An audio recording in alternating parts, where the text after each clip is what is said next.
Hello बच्चों, आपके मेरे चैनल पर स्वागत है। मैं सतीश कुमार वर्मा आज आपको क्लास 10 का हिस्ट्री का कुछ इम्पोर्टेंट क्वेश्चन के बारे में जानकारी दूंगा, जो आने वाली बोर्ड परीक्षा के लिए बहुत उपयोगी सिद्ध होगा। पहला प्रश्न है, मेजनी कौन था? मेजनी कौन था? आंसर है, मेजनी मुख्यतः एक साहित्यकार था, लेकिन उसे राजनीति से भी प्रेम था। मेजनी एक साहित्यकार था, लेकिन वह राजनीतिक से भी बहुत प्रेम करता था। कुछ दिनों तक एक क्रांतिकारी और गुप्त संगठन कार्बोनरी से जुड़ा रहा। कार्बोनरी एक गुप्त संगठन था और क्रांतिकारी, जिससे मेजनी कुछ दिनों तक जुड़ा रहा, लेकिन वह गणतंत्र में भी विश्वास रखता था।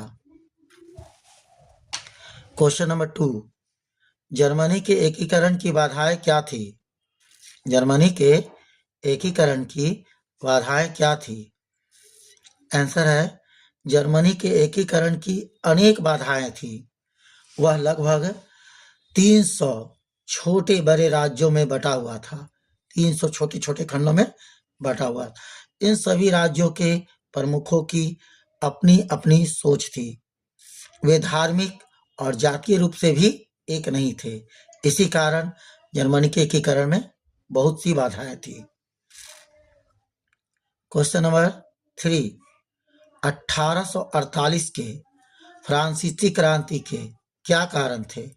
1848 के फ्रांसीसी क्रांति के क्या कारण थे?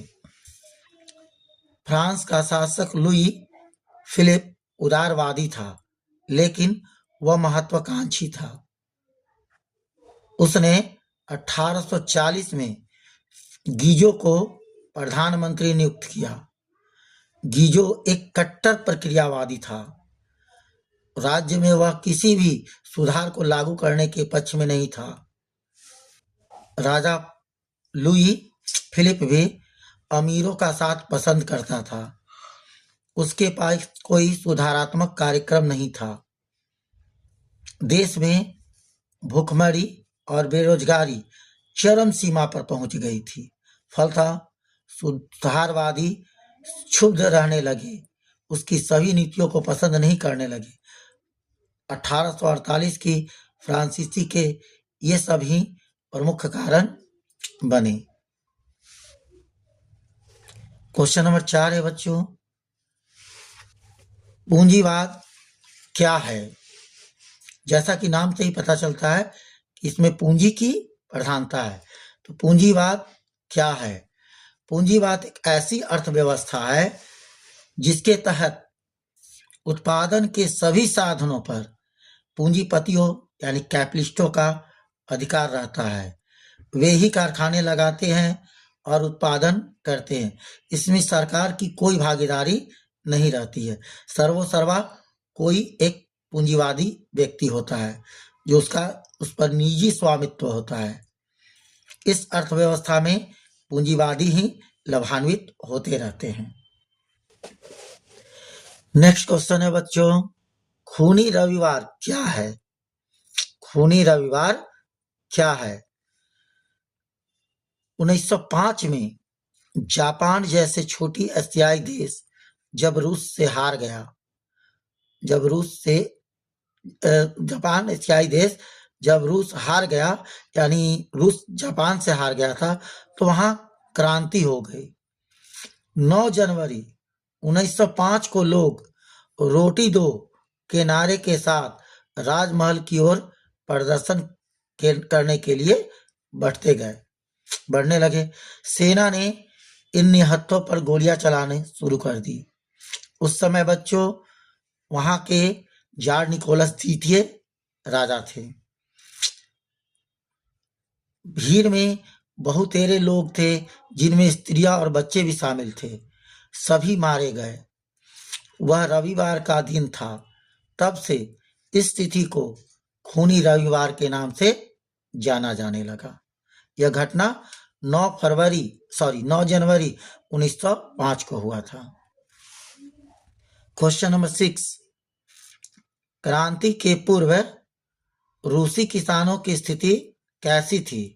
यानी वहां जब क्रांति हुआ रूस में, उससे पूर्व रूसी किसानों की स्थिति कैसी थी? क्रांति से पूर्व रूसी किसानों की स्थिति अत्यंत दयनीय थी, यानी बहुत खराब स्थिति थी। उनके खेत बहुत छोटे-छोटे थे, जिन पर वह पारंपरिक ढंग से खेती करते थे। साथ ही उनके पास पूंजी का भी अभाव था। वो करों के बोझ से दबे हुए थे। इसलिए वहां के किसानों ने भी क्रांति को जरूरी समझा। क्वेश्चन नंबर 7, अक्टूबर क्रांति क्या है? अक्टूबर क्रांति क्या है? 7 नवंबर 1917 ईस्वी को बोल्शेविकों ने केरेंस्की सरकार का तख्ता पलट दिया और रूस पर अधिकार कर लिया। यह घटना कब हुई थी? 7 नवंबर 1917 को थी। तो वह नवंबर की क्रांति, यानी यह घटना तो हुआ था नवंबर में, लेकिन रूसी कैलेंडर के अनुसार यह अक्टूबर था। रूस के अनुसार वहां एक महीना पीछे चल रहा था। रूसी कैलेंडर के अनुसार वह अक्टूबर का महीना था। इसी कारण से इसे अक्टूबर क्रांति की संज्ञा दी गई। क्वेश्चन नंबर 8 है बच्चों, रूसी क्रांति के किन्हीं 2 कारणों का वर्णन करना है, यानी जिसके कारण रूस में क्रांति हुई, ऐसे 2 इंपॉर्टेंट कारण बताना है। रूसी क्रांति के 2 प्रमुख कारण निम्नलिखित थे। पहला है जार की निरंकुशता, दूसरा मजदूरों की दयनीय स्थिति। तो पहला को हम लोग डिस्क्राइब करते हैं, इसका वर्णन करते हैं। जार की निरंकुशता। 19वीं सदी के मध्य तक यूरोप की राजनीतिक संरचना बदल चुकी थी। राजाओं की शक्ति कम कर दी गई थी, किंतु रूस का जार अभी भी पुरानी दुनिया में जी रहा था और राजा की दैवीय अधिकार में विश्वास करता था। वह अपनी शक्ति कम करने को तैयार नहीं था। यह भी एक प्रमुख कारण थी रूसी क्रांति का। नंबर 2, मजदूरों की दयनीय स्थिति।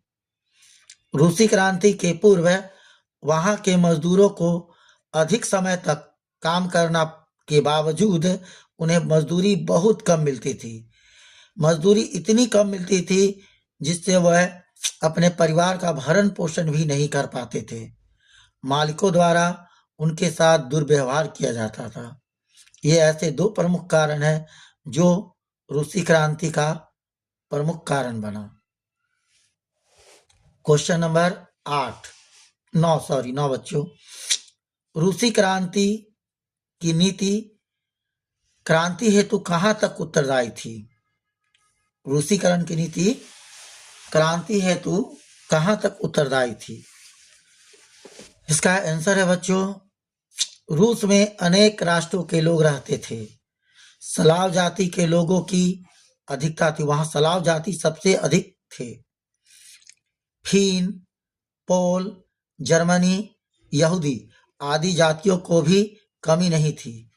इनकी जाति तो अलग थी ही, ये अलग अलग भाषाओं का भी उपयोग करते थे।